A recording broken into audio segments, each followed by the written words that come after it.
نحمده ونصلي على رسوله الكريم أما بعد فأعوذ بالله من الشيطان الرجيم بسم الله الرحمن الرحيم قال الله تعالى في القرآن المجيد والفرقان الحميد يرفع الله الذين آمنوا منكم والذين أوتوا العلم درجات وقال النبي صلى الله عليه وسلم طلب العلم فريضة على كل مسلم ومسلمة صدق الله العظيم وصدق رسوله النبي الكريم۔ محترم جناب صدر مجلس، محترم قاری صاحبان، مہمانان گرامی اور میرے بھائیوں اور دوستوں اور بزرگوں، السلام علیکم ورحمۃ اللہ وبرکاتہ۔ آج مجھے جس موضوع پر بات کرنے کا موقع ملا ہے وہ ہے علم کی فضیلت۔ سامعین محترم، علم کے معنی ہے جاننا اور آگاہ ہونا۔ اللہ تعالیٰ کے اپنے بندوں پر بے شمار احسانات ہیں، جن میں سے ایک احسان علم ہے جو اس نے اپنے بندوں کو عطا کیا۔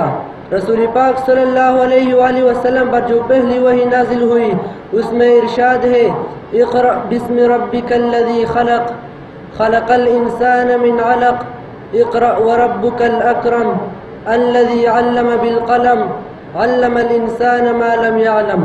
ترجمہ: اپنے پروردگار کا نام لے کر پڑھیے جس نے پیدا کیا، جس نے انسان کو خون کی پھٹکی سے پیدا کیا۔ پڑھیے اور آپ کا رب بڑا کریم ہے جس نے قلم کے ذریعے علم سکھایا اور انسان کو وہ باتیں سکھائے جن کا اس کو علم نہ تھا۔ جناب صدر مجلس، انسان زمین پر اللہ تعالیٰ کا خلیفہ ہے۔ اسے علم ہی کی وجہ سے باقی مخلوقات پر فضیلت حاصل ہے، کیونکہ علم ہی کی وجہ سے فرشتوں کو حکم دیا گیا کہ وہ آدم علیہ السلام کو سجدہ کرے۔ اس سے واضح ہوتا ہے کہ علم انسان کے لیے عظمت کی بنیاد ہے۔ مسلمان کو علم کی طرف سب سے زیادہ توجہ دینی چاہیے، کیونکہ رسول اللہ صلی اللہ علیہ وآلہ وسلم ارشاد فرماتے ہیں کہ علم مومن کی متاع گمشدہ ہے، جہاں بھی ہو اسے حاصل کرے کیونکہ وہی ان کا سب سے زیادہ حقدار ہے۔ جناب صدر مجلس، علم عظمت اور سربلندی کا ذریعہ ہے۔ علم سے آراستہ لوگ اللہ تعالیٰ کے زیادہ قریب ہوتے ہیں۔ جو لوگ نوری ایمان سے منور ہو کر علم سے کام لیتے ہیں ان کے بارے میں فرمایا کہ تم میں سے جو لوگ ایمان لائے اور جنہیں علم دیا گیا اللہ تعالیٰ ان کے درجات بلند فرمائے گا۔ بقول شاعر: سبق پھر پڑھ صداقت کا، عدالت کا، شجاعت کا، سبق پھر پڑھ صداقت کا، عدالت کا، شجاعت کا، لیا جائے گا تجھ سے کام دنیا کی امامت کا۔ جناب صدر مجلس، علم حاصل کرنا نیکی ہے، علم کی طلب عبادت ہے، علم حاصل کرنا نیکی ہے، علم جنت کا راستہ بتاتا ہے۔ اس میں مصروف رہنا، غور کرنا، تسبیح اور بحث و مباحثہ کرنا جہاد ہے۔ علم سکھاؤ تو صدقہ ہے۔ اللہ تعالیٰ علم ہی کے ذریعے قوموں کو سربلندی عطا فرماتا ہے۔ لوگ علماء کے نقش قدم پر چلتے ہیں۔ سامعین محترم، علم عظمت اور سربلندی کا ذریعہ ہے۔ اللہ تعالیٰ علم ہی کے ذریعے قوموں کو اونچا مقام دیتا ہے۔